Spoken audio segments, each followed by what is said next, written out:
শুক্রবার 30শে জানুয়ারি যদি আপনার পোর্টফোলিও খুলে থাকেন তাহলে নিশ্চয়ই একটা ধাক্কা খেয়েছেন। 2026 সালের শুরুটা রুপোর জন্য ছিল এক কথায় স্বপ্নের মতো। জানুয়ারি মাসেই প্রায় 60% র্যালি রুপো যেন থামবার নামই নিচ্ছিল না।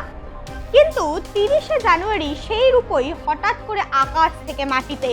শুক্রবার গ্লোবাল মার্কেটে একদিনে 7 থেকে 8% পতন। প্রতি কেজি রুপো এক লপ্তে 34,150 টাকা পড়ে নেমেছে 3,52,250 টাকায়। গয়নার দামও কমেছে কিছুটা। তাহলে প্রশ্ন একটাই, এটা কি সিলভার সুপার সাইকেল এর শেষ, নাকি এটা শুধু অতিরিক্ত উত্তেজনার পর এটা স্বাভাবিক সংশোধন? ইকারাস মোমেন্ট কেন এই বছর পতন অবশ্যম্ভাবী ছিল? গ্রিক পুরাণে ইকারাসের গল্প আমরা সবাই জানি। ডানা লাগিয়ে উড়েছিল, কিন্তু সূর্যের খুব কাছে চলে যাওয়ায় ডানা গলে পড়ে যায়। সিলভারের ক্ষেত্রেও ঠিক তাই হয়েছে। মাত্র কয়েক সপ্তাহে রুপোর দাম চলে গিয়েছিল 121 প্রতি আউন্সে, যেটা ঐতিহাসিকভাবে বলা যায় চরম ওভার এক্সটেনশন।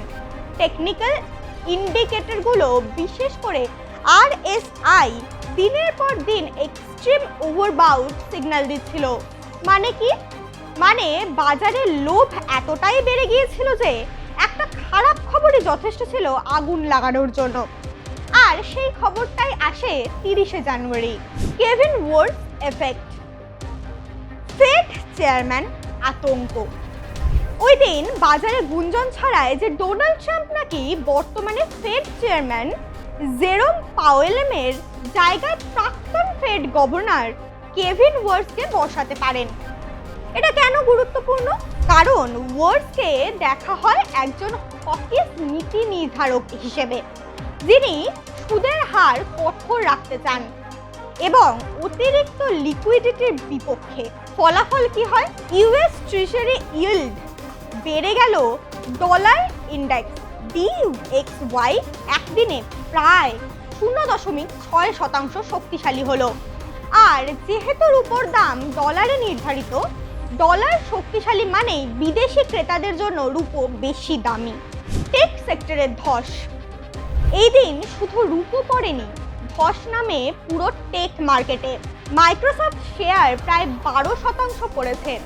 এআই ইনভেস্টমেন্ট থেকে প্রত্যাশিত রিটার্ন না পাওয়ার ইঙ্গিত দেওয়ায় এর প্রভাব পড়েছে নাসডাক জুড়ে। এখন সমস্যা কোথায়? যখন ইকুইটি মার্কেটে বড় ধস নামে, লিভারেজ ট্রেডারদের মার্জিন কল আসে। আর তখন তারা কি বিক্রি করে?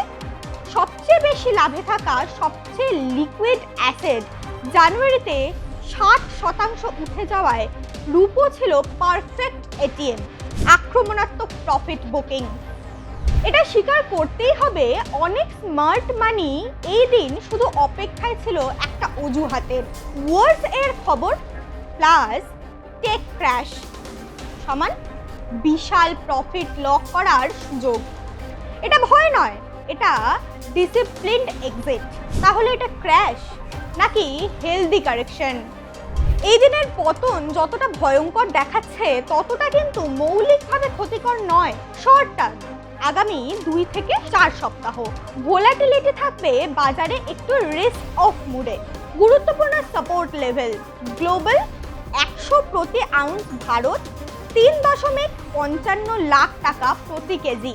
এই লেভেল ধরে রাখতে পারলে আবার ধীরে ধীরে ক্রেতা ফিরবে, আর ভাঙলে আরেকটা ছোট ওয়াশ আউট হবে।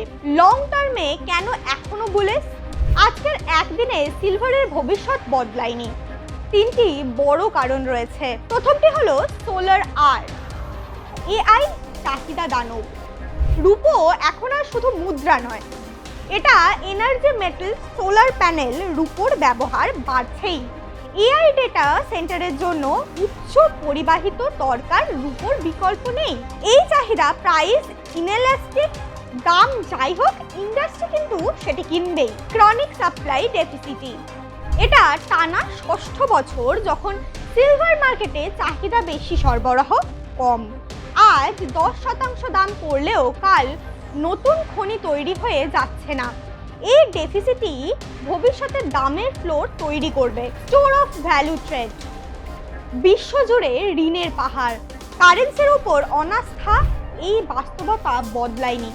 ডাস্ট সেটেল হলে রূপো আর সোনা আবার সেফ হ্যাভেন হিসেবে ফিরে আসবে। 30শে জানুয়ারি দিনটা কষ্টের, তা নিয়ে সন্দেহ নেই, কিন্তু এটা অপ্রত্যাশিত নয়। কোনো অ্যাসেটই চিরকাল সোজা লাইনের উপর যায় না। এই পতন হলো লিভারেজ পরিষ্কার করার প্রক্রিয়া, লোভ থেকে সতর্কতায় ফেরার মুহূর্ত। লং টার্ম ইনভেস্টরদের জন্য বার্তা পরিষ্কার, প্যানিক সেল করবেন। ফেডারমেন্টাল বদলায়নি, এখনো রূপো ভাঙেনি, ভেঙেছে অতিরিক্ত লোভ আর লিভারেজ।